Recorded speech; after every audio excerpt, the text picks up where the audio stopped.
व्याख्या प्रगति सूत्र के 1.9 में तीर्थंकर पार्श्वनाथ के परंपरा शिष्य एक कालासेवेश्वर पुत्र अणगार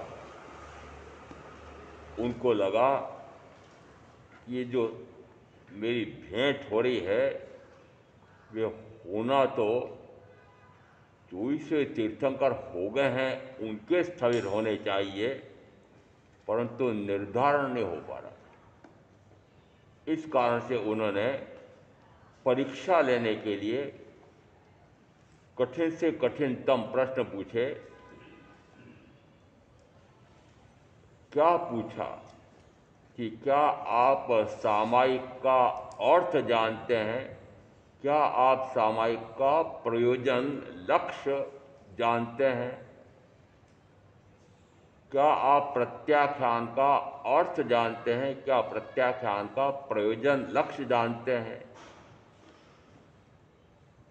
क्या आप संवर का अर्थ संयम का अर्थ जानते हैं, प्रयोजन जानते हैं, क्या आप संयम का अर्थ जानते हैं, संयम का प्रयोजन जानते हैं, क्या आप विवेक का अर्थ जानते हैं, विवेक का प्रयोजन जानते हैं, और क्या आप व्युत्सर्ग का अर्थ जानते हैं, प्रयोजन जानते हैं। 6 बातें एक साथ पूछी हैं और प्रत्येक में अर्थ भी पूछा है और प्रयोजन भी पूछा है कि किस प्रयोजन से आप वह साधना करते हैं। तो अर्थ निकला 12 प्रकार के प्रश्न पूछे हैं और अब 12 प्रकार के प्रश्नों का उत्तर जो आ रहा है वह मात्र एक पंक्ति में उत्तर दिया स्थिर भगवंत महावीर के। आया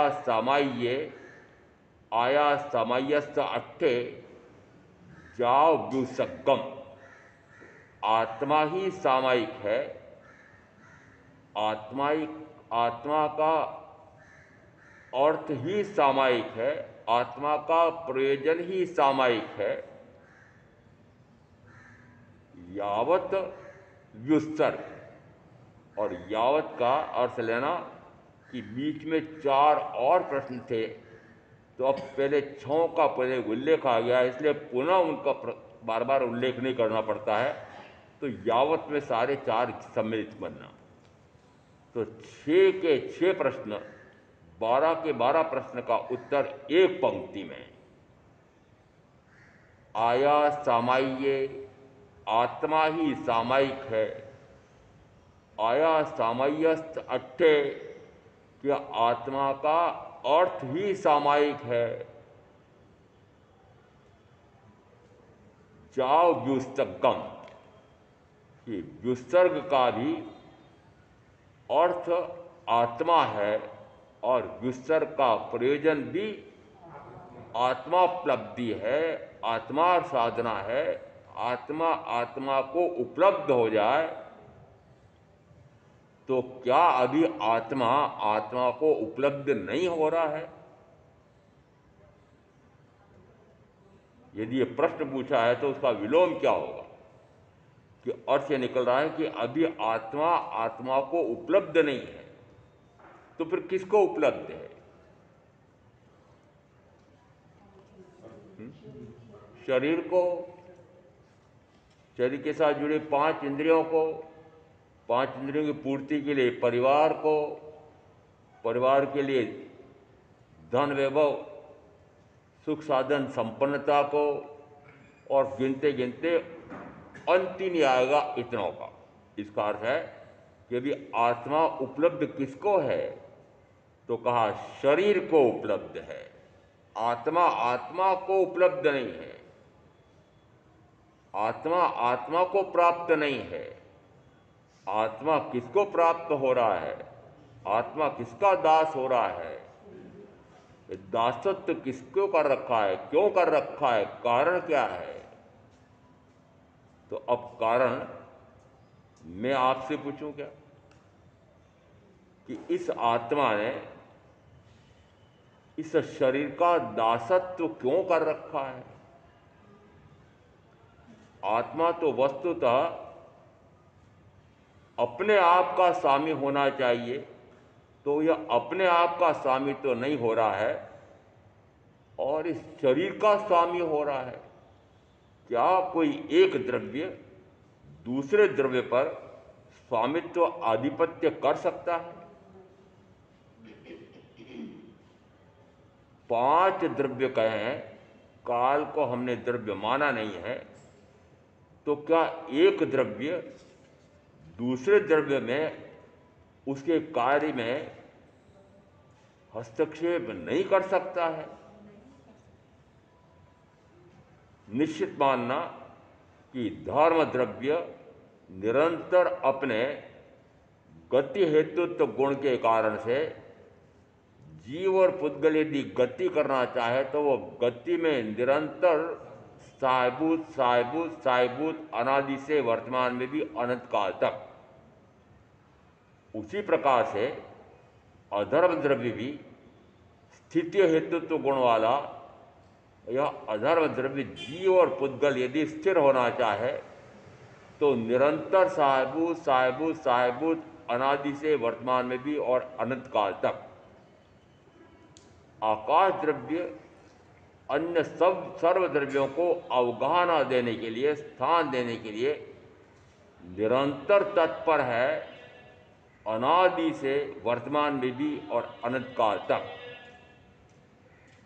पुद्गल कि पुद्गल द्रव्य कहें कि पौद्गलिक शरीर कहें, यह निरंतर अपने वर्ण गंध रस स्पर्श, पुद्गल परमाणु के अपेक्षा से 4 गिनते हैं, वर्ण गंध रस स्पर्श। पुद्गल स्कंद पिंड की अपेक्षा से गिनेंगे शब्द वर्ण गंध रस स्पर्श। ये निरंतर अपने शब्द वर्ण गंध रस स्पर्श में पुद्गल या पौद्गलिक शरीर परिवर्तित पर्यायंत्रित हो रहा है। एक समय के लिए भी इसका पर्यायांतर पर्याय परिवर्तन रुकता नहीं है, निरंतर। और वो पर्यायांतर इसका है, होता कैसा होता है? यदि 3 द्रव्यों का भी देखा कि वह निरंतर अपने स्वभाव में ही परिवर्तित पर्यायंत्रित होते हैं, परंतु पुद्गल तो निरंतर वैभाविक में जा रहा है, निरंतर सड़ना गलना सड़ना गलना सड़ना गलना, तो विभाव में जा रहा है। पुद्गल निरंतर विभाव में जा रहा है।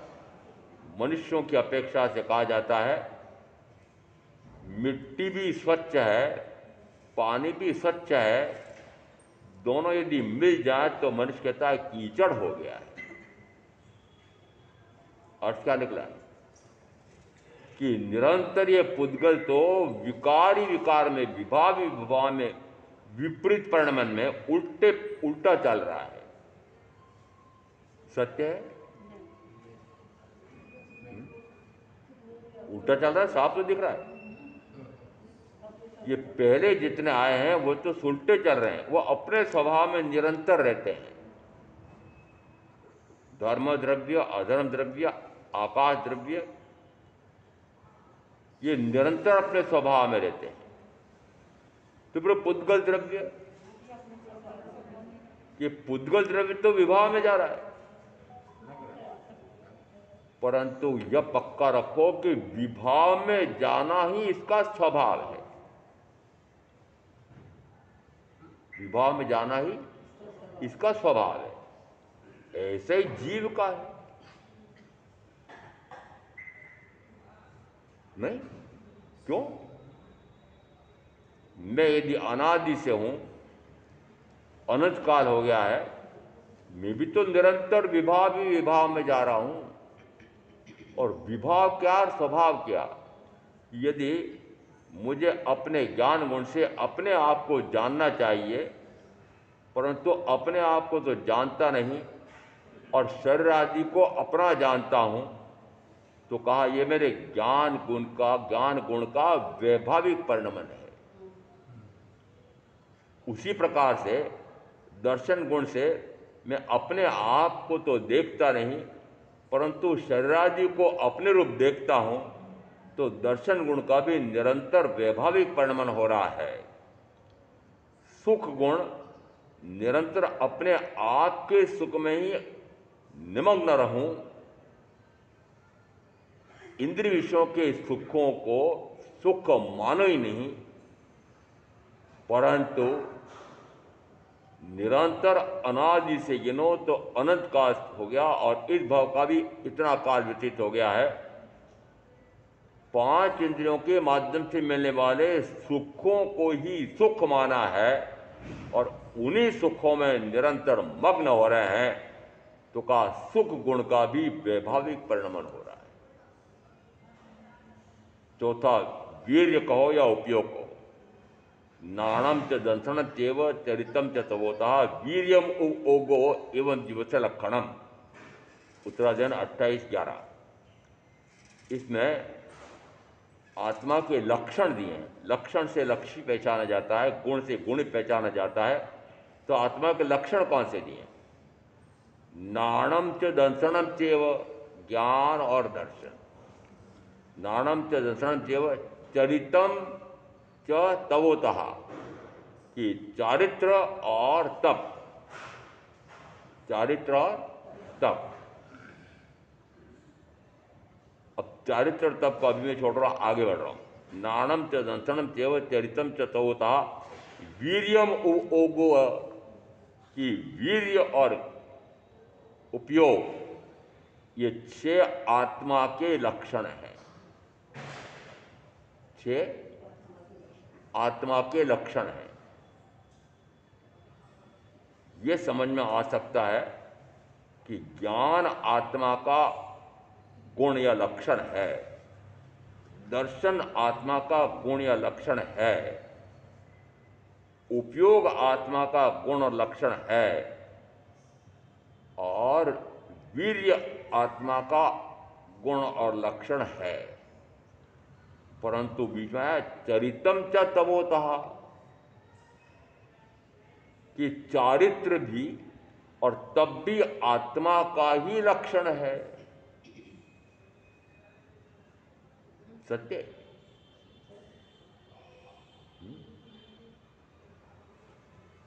कैसे सत्य? चारित्र आत्मा का लक्षण कहां से हुआ और तप आत्मा का लक्षण कैसे हुआ? ये चारित्र और तप क्या आत्मा के गुण है? गुण लक्षण एक मानना, अभी कहने का अंतर है। गुण से गुण पहचाना जाता है, लक्षणों से लक्ष्य पहचाना जाता है। तो यहाँ 6 प्रकार के लक्षण बताए हैं और 6 प्रकार के लक्षणों में 2 आ रहे हैं, चारित्र और तप, या आत्मा के लक्षण या आत्मा के गुण हैं। अभी आ रहा है महापर्व पर्युषण, पर्वाजिराज संवत्सरी, तो साधना कब करना?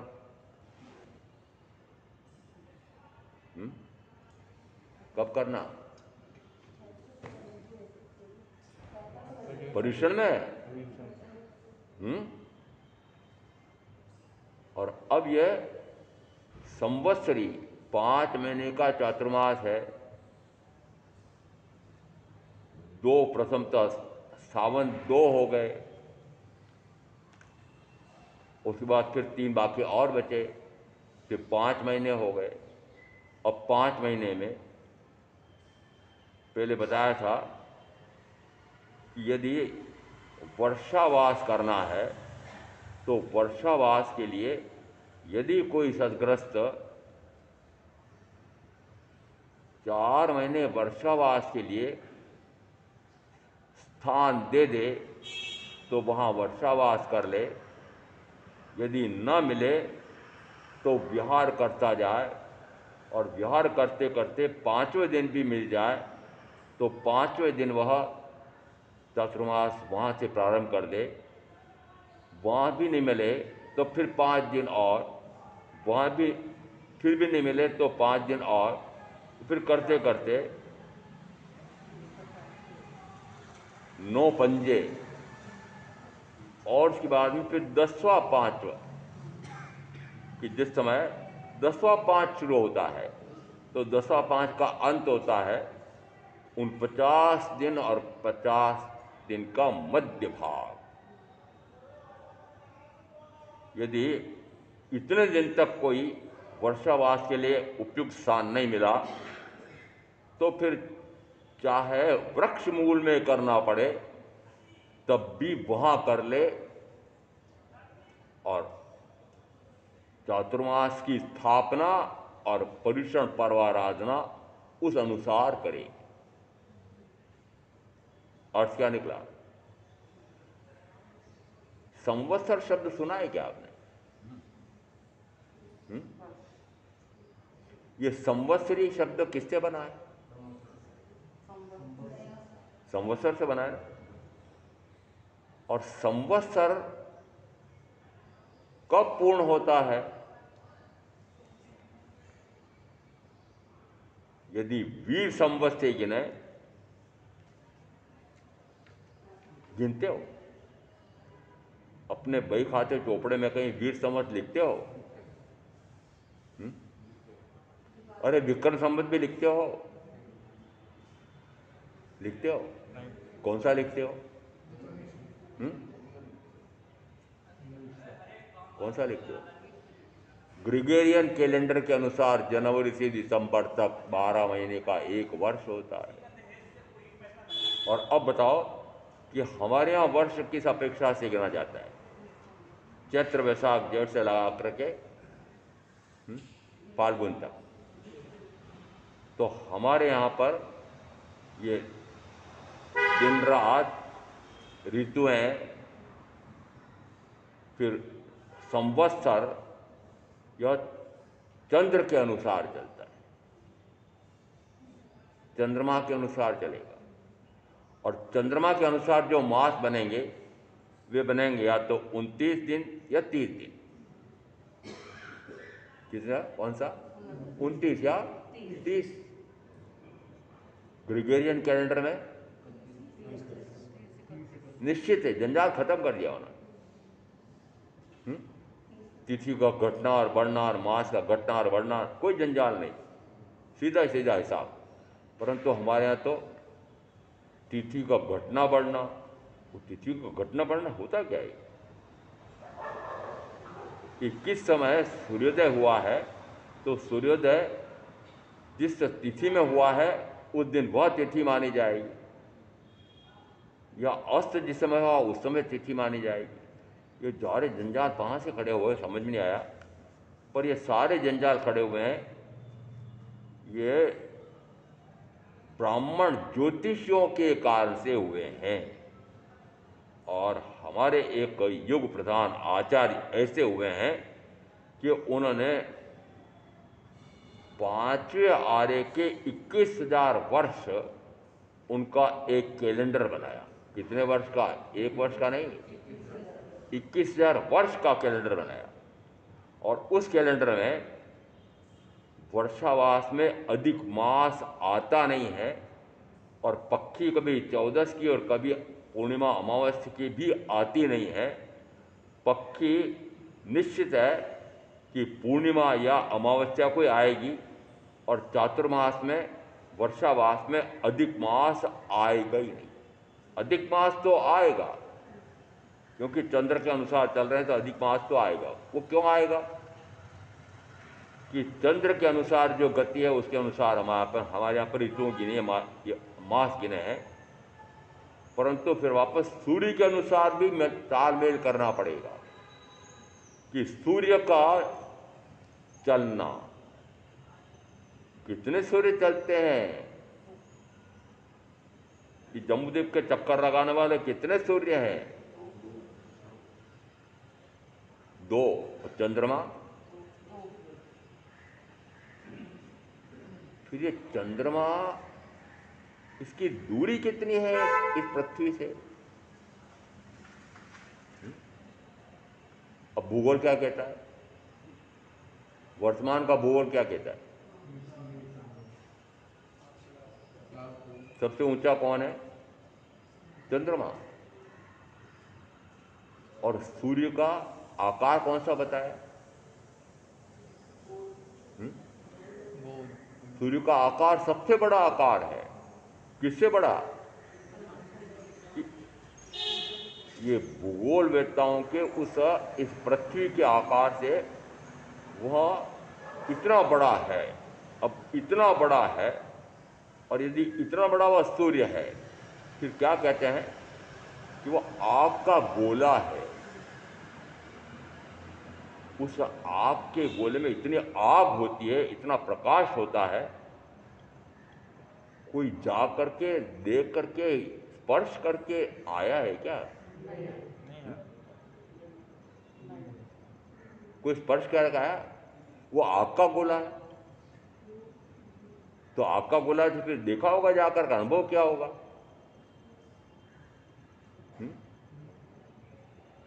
तो हमारे केवल ज्ञानी क्या कहते हैं?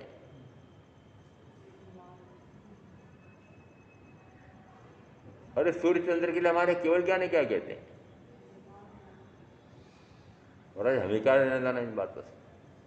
बस यही समस्या आ गई कि हमारे केवली परमात्मा ने जैसा इसका स्वरूप बताया है लोक का, उस लोक के स्वरूप को तीर्थंकर के माने जाने वाले अनुयायी भी जानना नहीं चाहते हैं। क्या हमारे भूगोल को, महावीर द्वारा बताए हुए भूगोल को आपका कोई बेटा और बेटी समझना चाहता है, पढ़ना चाहता है? वो कौन सी पढ़ाई कर रहा है? कहाँ जा रहा है? कहाँ जा रहा है? विदेशों में जा रहा है। और विदेशों का हाल बताता हूं मैं कि संयुक्त राष्ट्र अमेरिका, उसमें 40 ऐसे विश्वविद्यालय हैं, 40 ऐसे विश्वविद्यालय हैं जहां पर जैन विद्या, जैन दर्शन पढ़ाया जाता है। कितने? 40। और पूरे विश्व में गिनो तो 100 से ऊपर। यदि वैश्विक अपेक्षा से देखा जाए तो महावीर का दर्शन, जैन दर्शन कितना महत्वपूर्ण माना गया है कि विश्व में इतने देश जैन दर्शन का अध्ययन कर रहे हैं, वहाँ के शोधार्थी खोज कर रहे हैं, उसके लिए वे प्राकृत पढ़ रहे हैं, संस्कृत पढ़ रहे हैं, हमारे आगमों को पढ़ रहे हैं। आगमों की व्याख्या आई है, टीकाएँ आई है, वो संस्कृत में है, तो उन टीकाओं को समझना चाहते हैं, वृत्तियों को भी समझना चाहते हैं, भाष्य भी समझना चाहते हैं, उसके हिंदी अनुवाद हो गए वे भी समझना चाहते हैं। तो अब इतनों को समझने के लिए फिर कौन कौन सी भाषा पढ़नी पड़ेगी? कि अर्धमागधी भी पढ़नी पड़ेगी, सौर सैनी भी पढ़नी पड़ेगी, प्राकृत भी पढ़नी पड़ेगी, संस्कृत भी पढ़नी पड़ेगी, वर्तमान की संस्कृत हिंदी भी पढ़नी पड़ेगी। क्या वे पढ़ रहे हैं? पढ़ रहे हैं। अभी मैंने कहा कि 40 तो अमेरिका के विश्वविद्यालय में बढ़ रहे हैं, और विश्व में करीब करीब 100 ऐसे देश हैं जहाँ पर इस प्रकार से जैन चेयर, एक जैन दर्शन विभाग होता है पूरा, और उसमें सारा ये पढ़ाया जा रहा है। और अब मैं बता रहा हूँ कि आपके बच्चे क्या पढ़ने जा रहे हैं, और यदि उनको भी इसी प्रकार से यदि भूगोल भी पढ़ना हो, खगोल भी पढ़ना हो, तो कौन सा खगोल और कौन सा भूगोल पढ़ते हैं?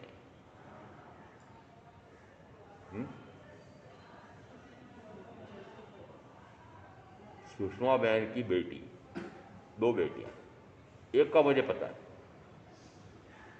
बता दूं क्या? क्या नाम भूल गया मैं, क्या रोबोट इंजीनियरिंग करने के। क्या होता है रोबोट? अरे माँ बाप तो बताएंगे, बेटी पढ़ने गई है तो ये तो बता सकते हैं क्या पढ़ रही है वहाँ पर, और पढ़ नहीं रही है, वो उसमें शोध कर रही है। और शोध करने के लिए वहाँ के विश्वविद्यालय उसको पता नहीं कितने डॉलर प्रति माह देते हैं, मात्र शोध करने के लिए उल्टा पैसा दे रहे हैं। किसके लिए? रोबोट इंजीनियरिंग के लिए। तो फिर हमारे यहाँ का खगोल कौन पढ़ेगा? यदि जितने जितने इस प्रकार के बुद्धिमान प्रतिभावान हमारे जैन या अन्य अन्य विद्याओं को पढ़ने के लिए बहिर्गमन कर रहे हैं, विदेश गमन कर रहे हैं, तो बताओ हमारे यहाँ का ये भूगोल, हमारे यहाँ का इतिहास, फिर हमारा के ये सारे ये कौन पढ़ेगा? पढ़ेगा? पढ़ रहा है कोई? पढ़ रहा है क्या?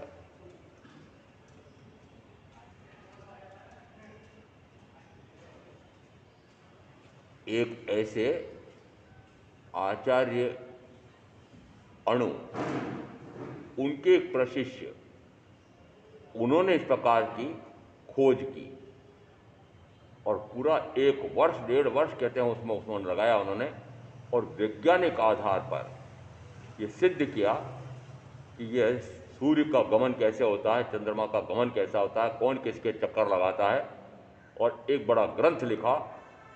और उस ग्रंथ में अब यदि आजकल के ऐसा सुना है कि वैज्ञानिक जो है चंद्रारोहण कर रहे हैं।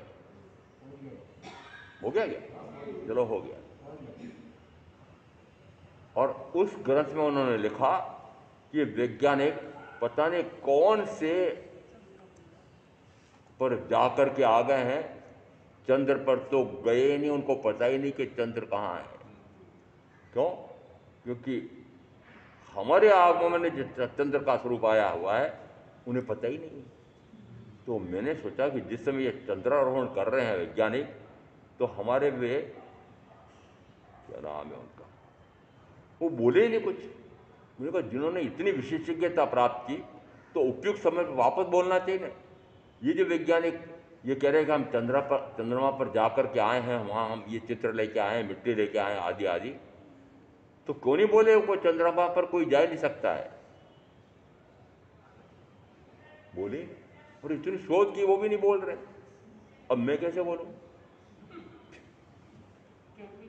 समझ में आ रहा है कि हमारे जो प्रतिभावान संतानें हैं, हमारे जो प्रतिभावान साधु या साध्वी हैं, वो सारी प्रतिभा किस में लगा रहे हैं? मात्र विश्वविद्यालय की उपाधियां प्राप्त करने के लिए। और उपाधियों में सबसे बड़ी उपाधि होती है PhD, डी लिट। तो क्या पुरुषार्थ कर रहे हैं? और यदि किसी साधु के नाम के आगे डॉक्टर लग जाए और आगे लिखे PhD, डी लिट, वो फूला नहीं समझता है, फूली नहीं समझती। और सारे तो कुछ भी नहीं जानते हैं। ये तो BA MA भी नहीं है, और मैं तो BA MA के बाद में यहाँ तक कि PhD करके डीलिट कर चुका हूँ। अहंकार। समझ आ रहा है? ये विश्वविद्यालयीन उपाधियाँ और विश्वविद्यालयीन उपाधियाँ अभी तेरापंथी आचार्य ने, मुझे यहाँ के महामंत्री ने बताया कि भारत भाई का इस प्रकार का एक मैसेज आया है कि तेरापंथी आचार्य, उन्होंने बड़ी सभा में ये कहा कि तेरापंथी की बेटी तेरापंथी बेटे को ही दी जाए। आलोचना क्या हुई? आलोचना क्या हुई बताओ? क्या हुई? जो कट्टर संप्रदायवाद फैला रहे हैं। उदार मना क्या कर रहे हैं? कट्टर संप्रदायवाद नहीं है तो उदार मना आप क्या कर रहे हैं? तो मैंने संदेश भेजने वाले भरतभैया के बारे में बताया नहीं भी। मैंने कहा उनकी बेटी MDS दंत चिकित्सा में सबसे बड़ी उपाधि। मैंने कहा जरा भरत भाई को पूछो कि उनकी बेटी ने किससे विवाह किया? सनातन धर्म मानने वाले का पल्ला पकड़ा, क्या छोड़ा? जैन धर्म दर्शन छोड़ा और कहाँ चली गई। और मेरे भक्तों में भी बहुत सारे भक्त हैं इस प्रकार के, महाराज मैं क्या करता, मैं क्या करती, माता पिता मजबूरी बोल रहे हैं। ये तो जिस समय सीए कर रही थी, ये एमबीए कर रहा था, उस समय इसने तो अपना जीवन साथी चुन लिया था। और जिस समय हम इसके लिए लड़का या लड़की देखने जाने लगे तो उसने कहा मैंने तो पहले से तय कर रखा है। नहीं नहीं, हमारे अनुसार करना पड़ेगा। तुमने कैसे तय कर लिया? माता पिता का अधिकार है। नहीं, माता पिता का अधिकार नहीं, में हमारा स्वयं का अधिकार है। कौन सा जीवन साथी चुनो, ये मेरा स्वयं का अधिकार है। वो पुत्री भी कहती है, वो पुत्री भी कहता है। तो किसको चुनौती दी? माता पिता को। तुम कौन होते हो? तो आपके आज्ञाकारी बेटे बेटी है क्या? और जिस समय इसमें कि मेरे पास कितने इस प्रकार के भक्त हैं महाराज, आप इसने तो जब पढ़ रही थी तभी तय कर लिया था। वह तो स्थानकवासी जैन बेटी तो, परंतु जिस समय पढ़ रही थी उस समय उसके साथ ही में आयुर्विज्ञान में सबसे ऊंची उपाधि लेने वाले ऐसे राजपूत लड़के को तय कर लिया। और जिस समय हमने सगाई की बात शुरू की, उसने कहा मैंने तो तय कर रखा। और वो माने नहीं। अर्थ क्या हो रहा है? यदि इस प्रकार से जैन के लड़कियां भिन्न भिन्न प्रकार के धर्मों के मानने वाले लड़कों के पास चली जाएगी तो जैन धर्म के अवलंबन करने वाले जैन धर्म के अनुयायियों की संख्या का क्या होगा? वह एक गई है, उसके बाद उसकी जितनी संतान हो, अब तो दो है, अरे दो है तब भी गिनते गिनते गिनते जो आगे पीढ़ी दर पीढ़ी गिनते जाना कि जितनी संतानें होगी वो सब कौन सी होंगी? जैन होगी। यदि इस प्रकार से जैनियों की संख्या निरंतर घटती जा रही है और उस समय यदि उन आचार्य ने कहा कि इस प्रकार से जैनियों की संख्या निरंतर घटती चली जाएगी तो फिर कि तेरापंथी की लड़की तेरापंथी लड़के को ही दी जाए, तेरापंथी का लड़का तेरापंथी की लड़की को ही लाए। बताओ क्या बुरा किया? तूफान मचा दिया लोगों ने। जो कट्टर संप्रदायवाद फैला रहे, संप्रदायवाद फैला रहे कि जैन और जैनत्व की रक्षा कर रहे हैं। पीढ़ी दर पीढ़ी दो को बाकी आगे पीढ़ी दर पीढ़ी कि एक जैन की पुत्री यदि विधर्मी हो गई है। जैन धर्म दर्शन भारतवर्ष में भी सर्वोत्कृष्ट धर्म दर्शन है। उस पर भी मैंने काफ़ी बड़ा एक आलेख लिखा था और एक वापस करीब 50 वर्ष का भी ज्ञान से मोक्ष में छपा हुआ है कि वैश्विक दर्शनों में भी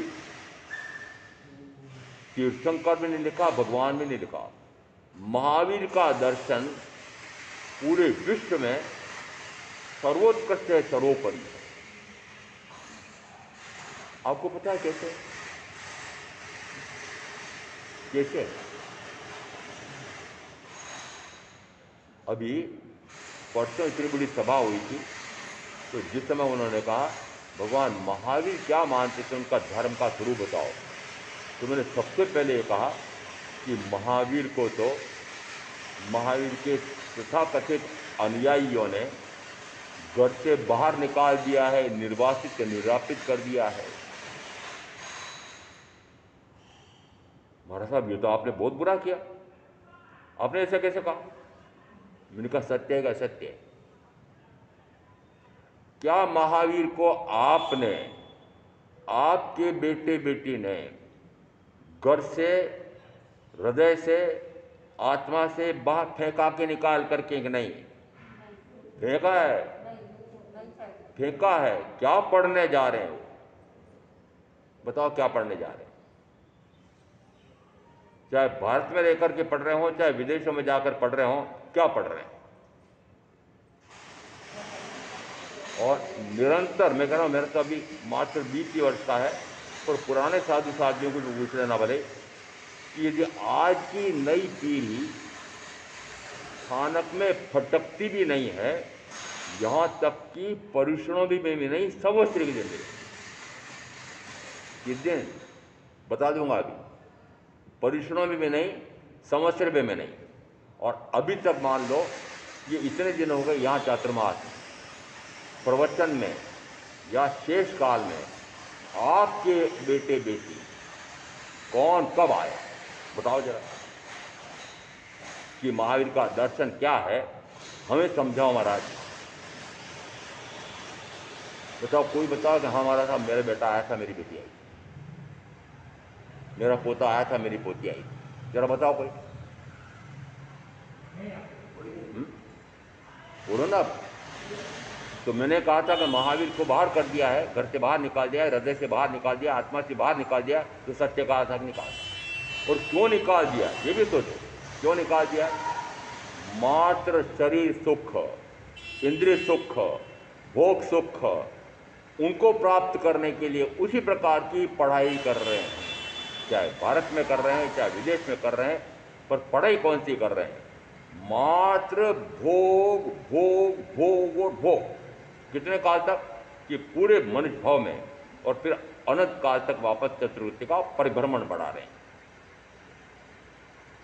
अब मैं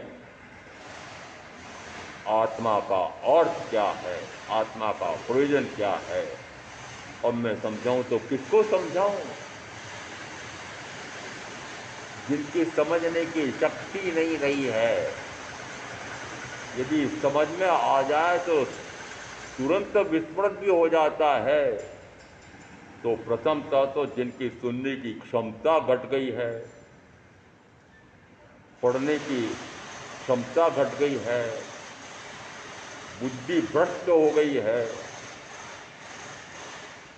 अरे आप पर आरोप लगा रहा हूं, बुद्धि भ्रष्ट हो गई है। कहां लग रही बुद्धि। शरीर सुख, परिवार सुख, धन सुख, वैभव सुख, उसमें लग रही है। अब उसमें लग रही तो फिर उस बुद्धि को क्या हुआ। क्या वह बुद्धि, बुद्धि आत्मा को होना है, क्या वह बुद्धि मात्र आत्मा का स्वरूप समझ लूं, आत्मा के साथ जुड़े हुए अन्य द्रव्यों का स्वरूप समझ लूं। और अन्य द्रव्यों का भी मैंने कहा कि अन्य 3 अजीव द्रव्य हैं, चौथा पुद्गल भी अजीव द्रव्य है। यदि अन्य द्रव्य 4 अजीव द्रव्य हैं, जानने की, देखने की, अनुभव करने की उनमें शक्ति नहीं है, परंतु फिर भी वो अजीव ऐसे हैं कि अनादि से वर्तमान में भी और अनंत काल तक अपने स्वभाव में ही परिणत रहते हैं, एक समय के लिए भी स्वभाव में जाते रहते हैं। और अब अपना सोचो, मैं अपने स्वभाव को जानता ही नहीं, और जो विभाव हो रहा है उसी को अनादि से गिनो तो अनंत काल तक उस विभाव को ही स्वभाव मानता रहा। और आप चाहे बहुत ऊंचे होंगे साधना में, मैं तो अपना बता रहा हूं कि इस भव के भी कितने वर्षों तक मैंने अपने को जानने का सोचा ही नहीं। अर्थ क्या निकल रहा है कि निरंतर वैभाविक वर्णन करते करते कितना काल हो गया, कि अनंत काल हो गया। क्या उस विभाव को, वैभाविक परिणमन को, और स्वभाव और स्वाभाविक परिणमन को समझने के लिए पुरुषार्थ होता है। और यदि इस प्रकार की शैली में प्रवचन दूं तो अंदर उतरता ही है। अंदर उतरता है क्या।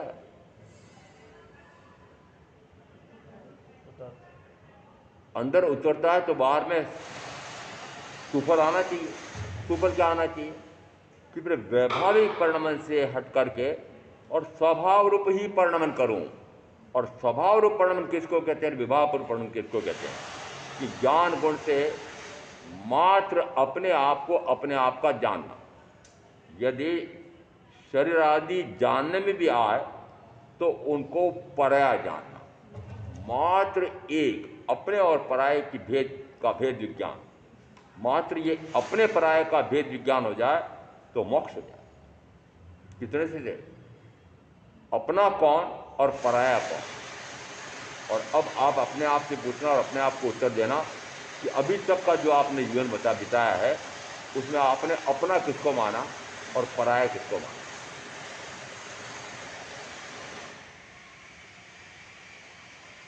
हाँ बताओ, अपना किसको माना? शरीर को अपना माना तो शरीर से जुड़े हुए सारे वे वो भी अपने। तो फिर अपना जानना हुआ क्या? अपना जानना हुआ क्या? और अपना जान करके फिर अपने में मग्न रहना और पराय शरीरादि को पराय जान करके और पराय शरीर पर मेरा उपयोग जाए ही नहीं।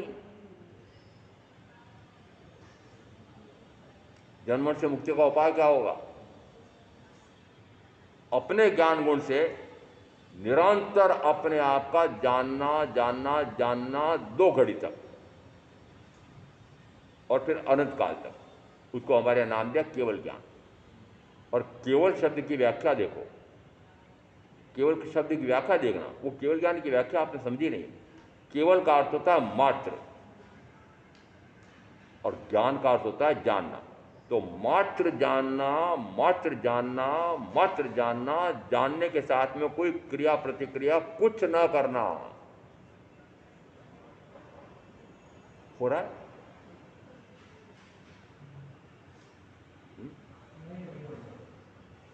अभ्यास भी है। अभ्यास भी है क्या? अभ्यास भी नहीं है, पुरुषार्थ भी नहीं है। पुरुषार्थ भी नहीं है। क्यों? क्योंकि यदि अपने आप को जानने लग जाऊंगा तो शरीर आदि छूट जाएंगे और शरीर आदि छूट जाएंगे तो फिर सुख किससे प्राप्त होगा? क्योंकि सुख प्राप्त करने का तो महत्वपूर्ण साधन है शरीर, 5 इंद्रियां, इन 5 इंद्रियों के भोगों में साधना करने वाली परिजन, परिजन, धन, वैभव, भोग साधन आदि। तो फिर किसकी साधना कर रहे हैं? आपके बेटे बेटी का भी बचाने किसकी साधना कर रहे हैं? चाहे भारत में ऊंची से ऊंची पढ़ाई कर रहे हैं, चाहे विदेश में जाकर ऊंची से ऊंची पढ़ाई कर रहे हैं, वो कौन सी पढ़ाई कर रहे हैं? तो मैं साफ साफ आरोप लगाता हूं कि मात्र 5 इंद्रियों के भोग खूब मिलें इसके लिए पढ़ाई कर रहे हैं। खूब मिले इसमें क्या माता पिता ने भी इसी प्रकार से उनको उकसाया है? बेटा मैंने तो ऊंची पढ़ाई की नहीं, उस समय पढ़ाई का योग्य नहीं था और दिन रात मैंने मजदूरी कर करके और बड़ी मुश्किल से परिवार पाला है। हे बेटा, हे बेटी, तुम तो ऊंचे से ऊंची पढ़ाई करो। पता है प्रेरणा किसने दी? माता पिता ने दी। तुम ऊंचे से ऊंची पढ़ाई करो। क्यों करो? कि ऊंचे से ऊंची पढ़ाई करेंगे तो ऊंचे से ऊंचा पैकेज मिलेगा, तो ऊंचे से ऊंचा बढ़िया से बढ़िया बड़े से बड़ा कारखाना स्थापित होगा, बड़े से बड़ा व्यापार होगा, बड़ी से बड़ी कंपनी बनेगी, विश्व कंपनी बनेगी। स्वयं इस प्रकार की कंपनी बनाएगा या स्वयं इस प्रकार की बड़ी से बड़ी ऊंचे से ऊंचे कंपनी में जाकर के दास हो जाएगा, दासी हो जाएगी। यही सिखाया। तो दास्ता ही सिखाई, और क्या सिखाया? दास्ता सिखाई। अरे उन अंग्रेजों ने पता नहीं क्या सोचा होगा, अंदर की बातें आपको पता नहीं है, कि इन भारतवासियों पर, भारत पर राज्य करना ये बहुत जंजाल का काम है। राज्य करना जंजाल का काम। सारी राज्य व्यवस्था संभालना और पूरी राज्य व्यवस्था ढंग से संभाल नहीं पाओ तो विद्रोह होता है। तो राज्य व्यवस्था भी संभालना और फिर यहाँ से कमा करके भी ले जाना, 2 काम एक साथ नहीं हो सकते। 2 काम एक साथ नहीं हो सकते। क्यों? क्योंकि राज्य करना है तो फिर यहाँ के प्रजा के लिए मुझे इस प्रकार की कोई उनके सुख साधन सुविधाओं के लिए सारा वह भी कार्य करना पड़ेगा। तो उन्होंने कहा ये जंजाल कब तक करना? ऐसा करो, राज्य तो इन्हीं को दे दो, राज्य तो इन्हीं को दे दो और इनके व्यापार, व्यवसाय, उद्योग, धंधे, इनके नौजवान, नवयुवतियां, उन पर अपना कब्जा कर लो। क्या क्या है? समझ रहे आप? कितने चालबाज निकले, कितने तेज निकले हैं बुद्धि में। इन्होंने कहा राज भी संभालना, राज्य इन्हीं के वहाँ से डालो तो भला बुरा हो यही भुगतेंगे। तो राज्य वाली वो समस्या तो खत्म हो गई। और अब ये राज कर रहे हैं कि नहीं कर रहे हैं? आज भी क्या विदेशियों का राज्य भारतवर्ष पर है कि नहीं? अब मैं सोचता हूं ऐसा कहूं कि नहीं कहूं, परंतु मुझे पता है जो भी प्रधानमंत्री, जो भी वित्त मंत्री बनता था, वो कटोरा लिए हुए पूरे विदेशों में मांगता फिरता था, मांगता भिखारी।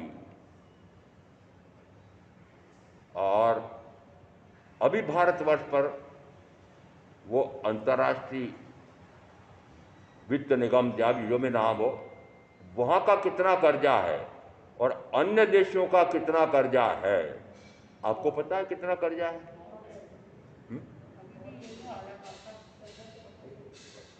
और निरंतर जो देश कर्जा दे उसी के पास जाते हैं और कर्जा लेकर के वापस चुका नहीं पाते हैं।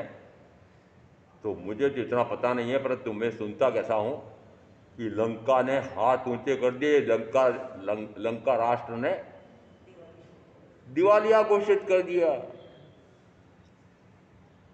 और अभी पाकिस्तान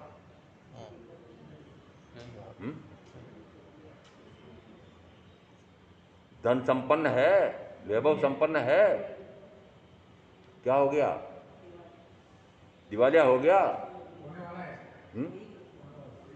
हो गया। और जब तक अंग्रेजों का राज था उस समय भारत या भारतवासी क्या थे? दिवालिया थे कि नहीं? घोर से घोर परिश्रम तो हमारा किसान करता था, हमारा जुलाहा करता था। और फिर इतनी बढ़िया से बढ़िया रुई, वो बढ़िया से बढ़िया रुई मान लो उस समय 1 रुपये शेर मिलती थी।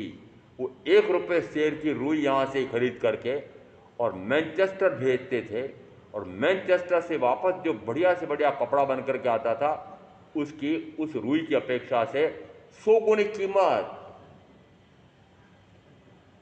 समझ में आ रहा किस प्रकार से लूट की उन्होंने? और आज़ादी का आंदोलन चलाने के लिए महात्मा गांधी ने, प्रतीक रूप में बता रहा हूं, उन्होंने चरखा निशान बनाया तिरंगे झंडे में। निशान किसका बनाया? चरखा। क्यों बनाया? कि मैंने देखा है वह युग कि घर घर में इस प्रकार का चरखा चलाया जाता था, और जिस समय जिसको समय मिलता था वो बैठ जाता था काटने के लिए, और काट करके वापस क्या करे कि काट करके उस सूत को इस ढंग से जमाता था, और जमा करके भी वापस गर्गे पर बुनाई भी कर लेता था। ये जो हमारे यहाँ वर्णन मिलता है कि इस प्रकार का एक पूर्णिया श्रावक था। तो हम क्या समझ रहे हैं कि पूर्णिया बेचने का काम करते थे? नहीं, पूर्णिया बनाते थे, फिर सूत काटते थे, फिर सूत काट करके कपड़ा बुनते थे, और उस कपड़ा बुनने में अपना भी बुन लेते थे दोनों प्राणियों का, और फिर अन्य व्यक्तियों के लिए भी बुन लेते थे, और उनको जो बेचते थे उससे जो न्यून से न्यूनतम उनको बहुत कम राशि मिलती थी, उससे 2 व्यक्तियों का पेट बढ़ जाता था। परंतु फिर जिस समय वो व्रती श्रावक हो गए तो फिर अतिथि संविभाग कि अतिथि आ जाए तो उसको भी आहार देना है, यदि संयमी साधु साध भी आ जाए तो उनको भी आहार देना है। तो इतना आहार तो हो नहीं सकता, इतनी आय है नहीं। तो क्या तय किया कि मैं एक दिन उपवास करूंगा। तो फिर साथी ने क्या किया, मैं भी फिर एक दिन उपवास करूंगी। वो उपवास करते हैं, उस दिन का जो आहार बचता है वो अतिथि संविभाग में जाता है। तो आज जो अतिथि संविभाग करते हैं, आप इसी प्रकार का आहार दान करते हैं क्या?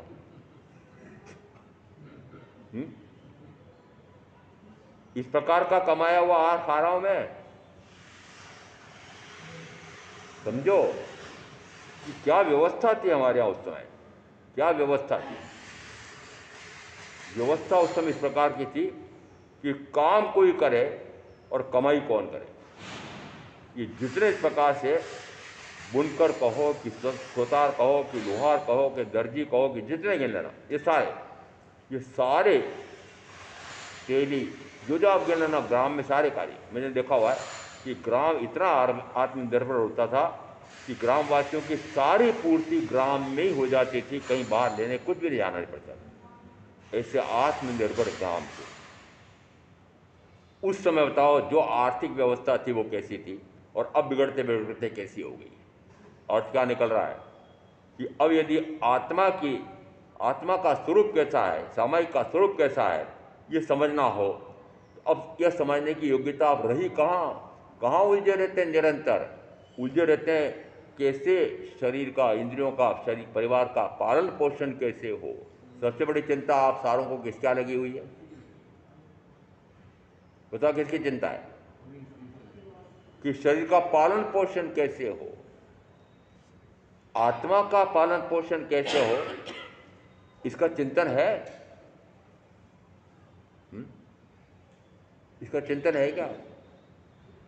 और इसके हे तो भी 1 घंटा गिन लो और जान मान लेता हूं घंटा आध घंटा और फिर स्वाध्याय कर लिया होगा, परंतु वह मात्र कोरा शब्द ज्ञान, तोता ज्ञान या मात्र जड़ क्रिया, कहां फंस गए जाकर के? या तो जड़ क्रिया हो रही है, तोता ज्ञान हो रहा है। जड़ क्रिया तोता ज्ञान कैसे कि मात्र मूल गाथाएं प्राकृत की, वो मूल गाथा प्राकृत की पढ़ो, प्राकृत की घोटो, फिर प्राकृत में ही बोलो, और तो आए चाहे ना आए, परंतु चूंकि हमारे तीर्थंकरों की भाषा प्राकृत है, अरे नहीं है प्राकृत मांग दी थी, प्राकृत है क्योंकि हमारे आगम सारे प्राकृत में हैं, तो प्राकृत में ही याद करो, प्राकृत में याद रखो, प्राकृत में फेरो। समझ में आए? तो फिर क्या हुआ है? तोता ज्ञान और थोती क्रिया है उपवास करो, तेला करो, पचौड़ा करो, अठाई करो, अर्धमास खमण, मास खमण। अभी नीमच में जाके आएंगे, ये एक हमारे जा रहे हैं आचार्य रामेश के, वहाँ पर इतनी तपस्याएं होड़ लग रही है।